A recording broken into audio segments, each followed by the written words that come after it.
Hər vaxtınız xeyir olsun, əziz bizim Səda izləyiciləri. Biz yenə də efirdəyik və ümid edirik ki, sizlər də bizi izləməkdən ötürü yerinizi yaxşı-yaxşı rahatlamışsınız. Elə isə diqqət ekranlara. İncəsənət əslində çox dərin və ciddi bir sahədir. Bəhsə girməyə hazıram ki, rəsmə, musiqiyə, dırnaqarası baxan, qeyri-ciddi məşğuliyyət adlandıranlar əslində bunu bacarmayanlardır. Ya da bu sahədən başı çıxmayanlardır. Onları da qınamaq olmaz təbii ki, insan anlamadığı, duya bilmədiyi məsələ haqqında necə mühakimə yürüdə bilər ki? İncəsənəti qavramaq seçilmiş insanlara qismət olur. Hələ bir-birindən maraqlı əsərlər yaratmağı demirəm. Bunun üçünsə şübhəsiz ki, fitri istedada, incə duyma malik olmaq lazımdır. Yeri gəlmişkən, bugün də elə bu cür, yəni incə ruhlu insanların, rəssamların günüdür.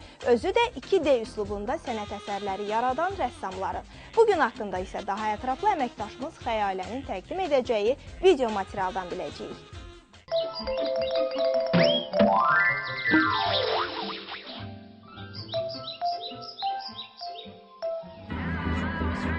Bugün dünyada 2D rəsm əsərləri günüdür və Azərbaycanda da bu işin ustaları var. Məhz belə ustalardan biri də Elçin müəllimdir və bu da onun əsərləri sırasındadır. Ömrünün 50 ilini kino sənətinə, 30 ilini isə animasiya və cizgi filmlərinə həsr edən Elçin Hami Axundov bu işi ölkəmizə gətirən ustalardandır. 13 il ərzində onun 15-dən çox 2D və 3D formatlarında ərsəyə gətirdiyi əl işləri var. 2D nədir? Ümumiyyətlə 3D-dir, 4D-dir, belə də formatlar var. 2D depression, demisyon sözündən əmələ gəlib, yəni bu demək olar ki, ölçüdür, ölçü deməkdir də. 2 ölçülü, 3 ölçülü, 4 ölçülü, 5 ölçülü, indi kinoda belə var da, hətta 7 ölçülü formatlar var ki, indi orada idə gəlir, nəsil gəlir, hərəkətlər olur, yəni belə formatlar, amma ən birinci əlbəttə ki, 2 ölçülüdür. 2 ölçülü də nə deməkdir? Adi rəsmdir və o rəsmi sən kompüter vasitəsilə çəkirsən.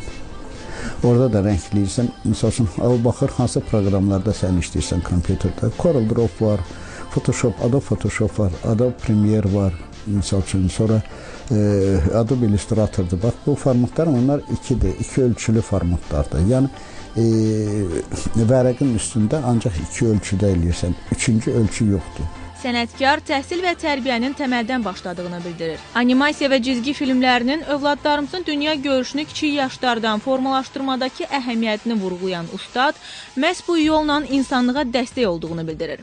O, 2002-ci ildə bu işə Cavanşir filmi ilə başlayıb. Tariximizi erkən yaşlardan öyrətməyə dəstək olan incə ruhlu sənət adamı bu filmini nikbin ruhla bitirib.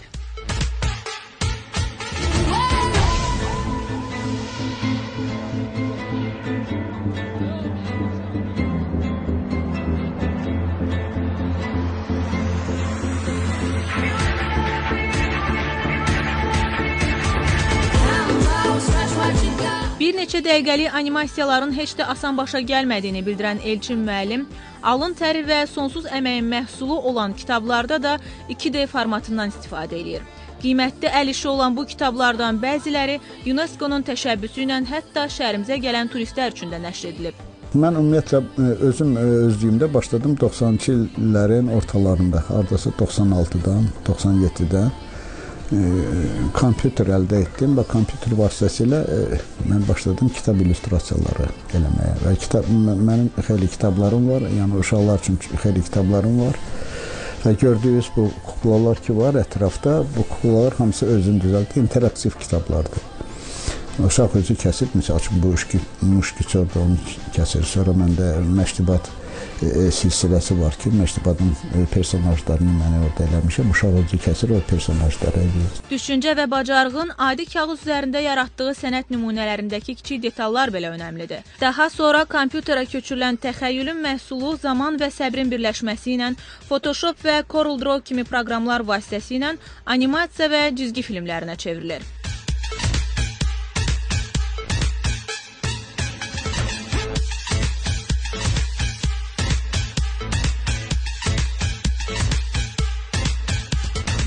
Gələcəyimizin təməli olan körpələrimizin milli ruhda böyüməsi üçün bu sənətin Azərbaycanda yaxın gələcəkdə daha da inkişaf eləyəcəyinə ümid edirik. Sonda rəssamlarımızı və bütün incəsənət sevərləri bu gün münasibəti ilə təbrik edirik. Xəyalə Vaqif qızı, Turan Mustafayev, Lider TV. Qulaq gündə bir yeni söz ya da xəbər eşitməsə kar olar. Atalarımız tam olaraq belə deməmişdi, düzdür. Bu mənim interpretasiyamdır. Nəysə, sözüm onda deyil. O gün prodüserimiz Şəbnəm deyir ki, payız fəslini yağışına görə sevir. Birinci dəfədir ki, belə düşünənə rast gəlirəm. Deyir, Leysanın necə deyərlər, tutub ucundan göyə çıxlası olan yağışın altında islanmaq, şimşəyin çaxmağını seyr etmək ona xüsusi zövq verir. Görmüşük, qızlar şimşəkdən qorxar, səsi gələndə qaçıb gizlənər. Demək ki, bizim qız fərqlidir.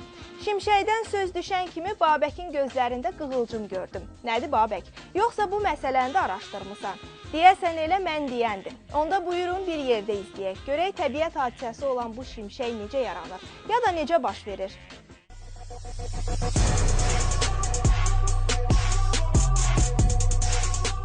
Hər saniyə dünyada 100 şimşək çaxır. Güclü yağış zamanı atmosferdəki elektrikin boşalması nəticəsində yaranan bu parlaq işıq 30 min Selsi istilik meydana gətirən böyük bir enerji qaynağıdır. Hansı ki, həmin enerji ilə 100 voltluq bir lampanı gecə-gündüz demədən 3 aydan da çox yandırmaq olar. Şimşək ən möhtəşəm atmosfer hadisələrindən biri hesab olunur. Cəmi yarım saniyə çəksə də, tək bir şimşəyin yaydığı enerji Amerikadakı bütün elektrik stansiyalarının istehsal etdiyi enerjidən daha artıqdır. Normal şimşək çaxanda meydana gələn elektrik gücü 20 min amper təşkil edir. Halbuki bir qaynaqçı poladı qaynaqla birləşdirmək üçün cəmi 250-400 amper istifadə edir. Yer səthindən qalxan havalar istəndikcə özü ilə bərabər rütubət qaldırır. Bunlar bulut halında atmosferin aşağı qatlarında toplanırlar. O bulutlarda olan su zərrələri və buz kristalları həmişə buludların hərəkətindən asılı olaraq yerlərini dəyişirlər. Buludların tərkibində olan su zərrələri bir-biri ilə toqquşduqda və yaxud da ki, su zərrələri buludlarla toqquşduqda bu zaman elektrik boşalması yaranır. Bu proses nəticəsində yaranan şimşək saniyədə 150 min kilometr, yəni hardasa yarı işıq sürəti ilə hərəkət edir. Bu isə səsdən 100 min dəfə daha sürətlidir. Onun yaydığı işıq 10 milyon ədəd 100 voltluq lampanın yaydığı işıqdan daha parlaqdır. Şimşəyin meydana gətirdiyi istiliyin şiddətini göstərmək üçün isə dəmir əridən sobaları misal göstərmək olar. Belə ki, burada yaranan istilik 1050-1100 dərəcə arasındadırsa, ən kiçik şimşəklə əmələ gələn istilik isə bundan 10 dəfə çox, yəni 10.000 dərəcədir. Yaxşı, bəs şimşəklə ildırımı fərqləndirən nə kimi xüsusiyyətlər var? Bəzən görürsən ki, o buludla bulud arasında, bulud daxilində, buludla atmosfer arasında, hətta buludla yer arasında da bayaq dediyim elektrik boşalmaları baş verir. Buludla yer arasında yaranan bayaq dediyim elektrik boşalması artıq ildırım adlanır. İldırım şimşəkdən fərqli olaraq sanki göydən yerə o güclü elektrik axınının baş verməsidir. Bəzən ildırımın yaratdığı işıq 2 kilometrdən 20 kilometrə qədər uzana, düşdüyü yerdəki havanı isə 25 min dərəcəyə qədər isidə bilər. Orta hesabla götürəndə il ərzində çaxan ildırımların sayı 3 milyardı keçir. İldırım vuran insanlarda elektrik axını bədəndə Lichtenberg fiquru adlı izlər qoyur. İldırım ağacı və ya ildırım çiçəyi adlanan bu izlər qan damarları ilə kapilyarların ildırım nəticəsində partlamasından yaranır.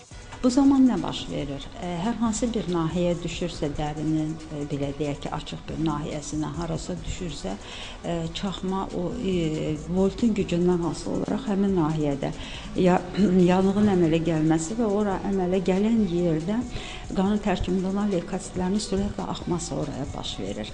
Və onun yanğın formasından asılı olaraq müxtəlif şəbəkə şəklində, ağac budağı şəklində o leykositlərin yığılması ilə bağlı olaraq müəyyən kapilyarlar üzərində, dəri üzərində müəyyən şəbəkələr yaranır.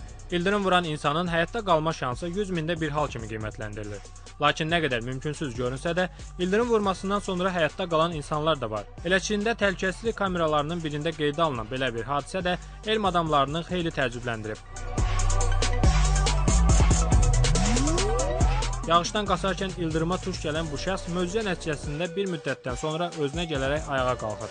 Lakin getməyə macal tapmamış, onu yenidən ildırım vurur. Qəribəsi isə odur ki, yerə yıxılan gənc yenə də ayağa qalxmağı bacarıb, yoluna davam edir. Bir çox təbiət hadisəsi kimi bu təbiət hadisəsi də ehtiyat edilmədiyi təqdirdə insan həyatı üçün təhlükəli ola bilir. Ona görə də səsindən qorxmasanız da şimşək və ya ildırım çaxdığı zaman ehtiyatınızı götürüb təhlükəsiz yerlərə çəkilməyiniz vacibdir. Babək Zeynal, Ziyallah Yarov, İDTV. Elimizin çox gözəl adət-ənənələri var. Yəqin ki, siz də mənimlə razılaşarsınız ki, bunların içində ən gözəli toylarımızdır. Məncə, dünyanın heç bir yerində toylar bizdəki qədər təmtaraqla, ədəb-ərkanla qeyd olunmur. Atalarımız demişkən, toyunki da nədir? Təbii ki, oynamaqdır. Bizim rəqslərimiz də bənzərsizdir, istər şuxluq, istərsə də ritim baxımından olsun. O gün bir qohum toyunda iştirak etdim. Arada qonaqların nəfəsləri feyziyab olması üçün gənc rəqqasə bir özbək rəqsi təqdim etdi. Düzünü deyim, çox bəyəndim. Gənc xanım həm plastika, həm də kolorit baxımından özbək qızı obrazı ilə bütövləşməyi bacarmışdı. Özbək ruhu, özbək xalqı xalqımıza hər zaman yaxın olub. Sıradakı sujetimizdə müxbirimiz Sevda bizə bu rəqsin özəlliklərindən danışacaq. Gəlin bir yerdə baxaq.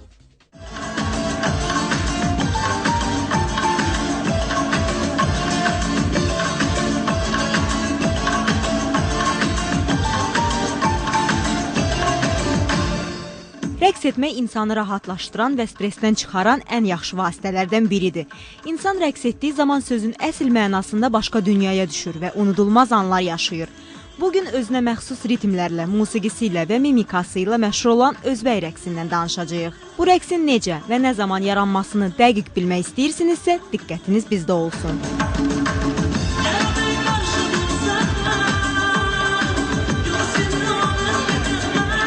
Müasir Özbəkistan rəqsi bizə hələ qədim zamanlardan tanışdır. Bunu arxeoloji tapıntılar və daşqayalarda əks olunan rəqs rəsmləri də sübut edir. 4-cü, 8-ci əsrdə isə Səmərqənd, Buxara və Xarəzm şəhərlərinin rəqqasları öz istedadları ilə artıq bütün şərqdə məşhurluq qazandılar. Buxara rəqsi xarakterinə görə çox dinamik, temperamentli. Lirik və həzin, xarezma isə hər ikisinin qarışığı sayılır. Onların oynadıkları özbək rəqsləri bugün iki formada ifa olunur. Milli klassik və xalq, yəni folklor rəqsi.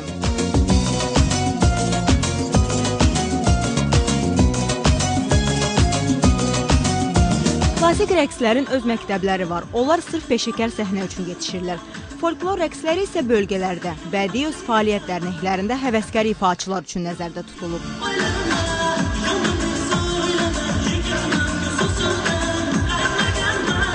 Özbək rəqsi Asiyanın ən rəngarəng və ritmik rəqsi hesab olunur. Çox şən melodiyası var. Bu rəqs bugün də özbək milli adət-ənənələrini qoruyub saxlamağı bacarır. Gözəl əl hərəkətləri ilə, dinamik hərəkətlərlə, gözəl plastikası ilə, gözəl mimikası ilə. Yəni, demək olar mimika barədə elə heç Hindistan rəqsindən geri qalmır. Yəni, hətta Hindistan rəqsindən də gözəldir. Yəni, onların çox gözəl mimikaları var və gözəl əl hərəkətləri ilə o mimikanı canlandıra bilir. Qadın özbək rəqsinin yaradıcısı və ilk olaraq peşəkar səhnəyə təqdim edən Tamara xanım olub.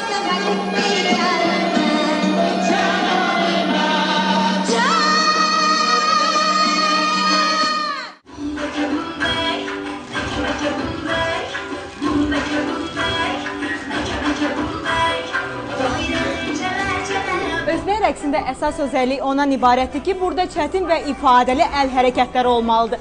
Onu da deyim ki, üzdə təbəssüm və mimika mühüm rol oynayır.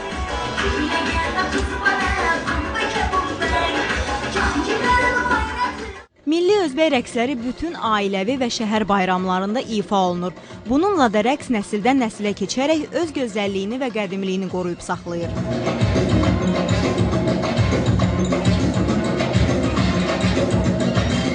Qızların rəqsi çox dinamikdir, çox baxımlıdır. Amma kişi rəqslərdə özünə məxsusdur.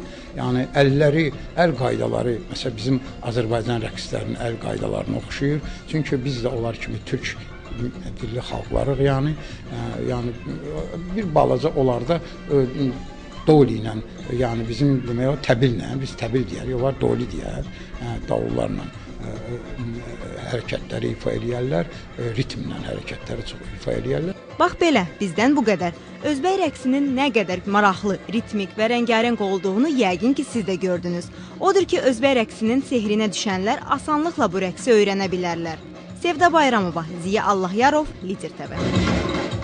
Qatıq, limon, darçın, alma sirkəsi. Diyet aşiqləri söhbətin nədən gedəcəyini artıq anladılar. Bəli, pəhrizlərdən danışacağıq. Hamımıza məlumdur ki, istənilən pəhrizin ana ideyası hər cür şirniyyatdan və un məhsullarından imtina etməkdir. Amma diyetoloqlar qətiyyən belə düşünmürlər. Çünki dietik kekslər var ki, onlarla şirniyyat qurmanlarının şirniyə olan meyilliyinin qarşısını almaq olar. Bu necə ola bilər? Heç dietik də keks olar söyləyənlərə isə bəli, olar deyirəm. Çünki bunu şəxsən öz gözlərimlə həm görmüşəm, həm də dadına baxmışam. Atalar demişkən, 100 eşitməkdənsə bir görmək yaxşıdır. Odur ki, gəlin vaxt itirmədən sujeti izləyək. Ekran qarşısında əyləşənlər isə dəftər qələm götürsünlər, çünki bu şirniyyatı ev şəraitində də hazırlamaq mümkündür. Beləliklə, diqqət ekranlara.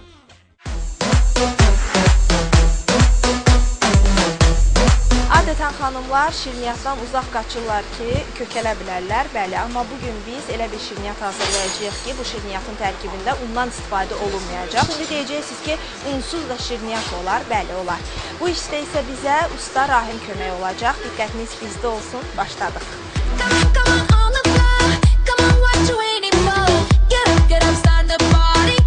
Şirniyyat hazırlayacaqsınız siz. Şirniyyatın hazırlanmasında yəni unsuz olacaq, ondan istifadə etməyəcəksiniz. Adi şirniyyatdan fərqi məhz bundadır. Yəni necə olacaq bu, maraqlıdır. Unsuz onu necə hazırlayacaqsınız? Unsuz biz bunu Herkulesdən, qozdan, bir də pisokdan istifadə edəcəyik.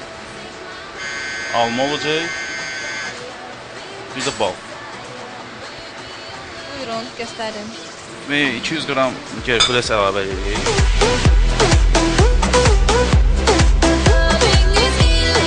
150 qram da pesok. 100 qram da qoz əlavə edirik. Onu xırda-xırda doğrayırıq. Bu şirniyyatın hazırlanmasında məhz bu ərzaqlardan istifadə olunmalıdır, yoxsa başqa nələrsə əlavə eləmək olar? Yox, sırf dietikdirsə ancaq bunlardan istifadə edirik. Başqa çox şey əlavə eləmək olar, amma ki biz indi dietik hazırlıq deyənə ancaq bunlardan istifadə edirik. Bunları yaxşı-yaxşı qarışdırırıq. Bir dənə yumurta.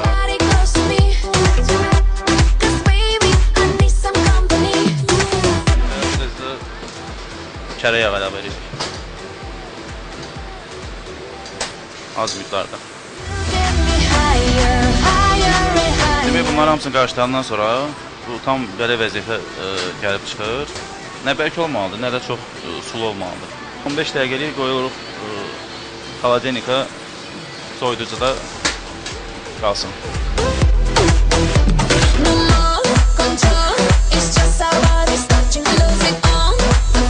Bunların qabığını soyandan sonra bunu dilim-dilim doğrayacağıq.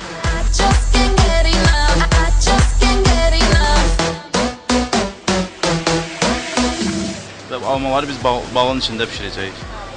Biraz bal əlavə edirik. Nə qədər tökəcəyik bal? Bal 100 qram. 100 qram bal, biraz da su. Biraz da su. Və bu almaları biz əlavə edirik. Bunlara biz darsın çubuğu əlavə edirik. O nə üçündür? Darsın? Darsının biraz almaya elə bir dadı çıxsın deyənə.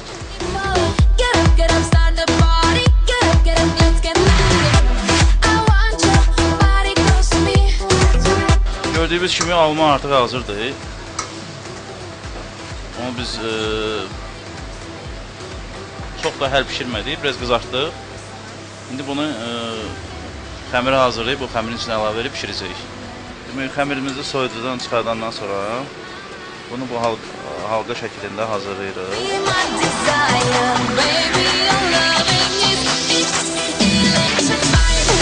Demək, biz indi bunu sobaya qoyacağıq. 200 dərəcədə 15 dəqiqə.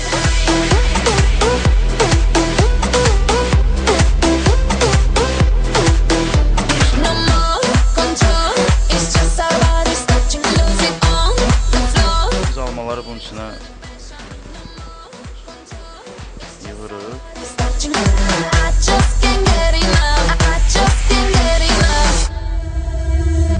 Gördüyünüz kimi şirniyyatımız hazırdır.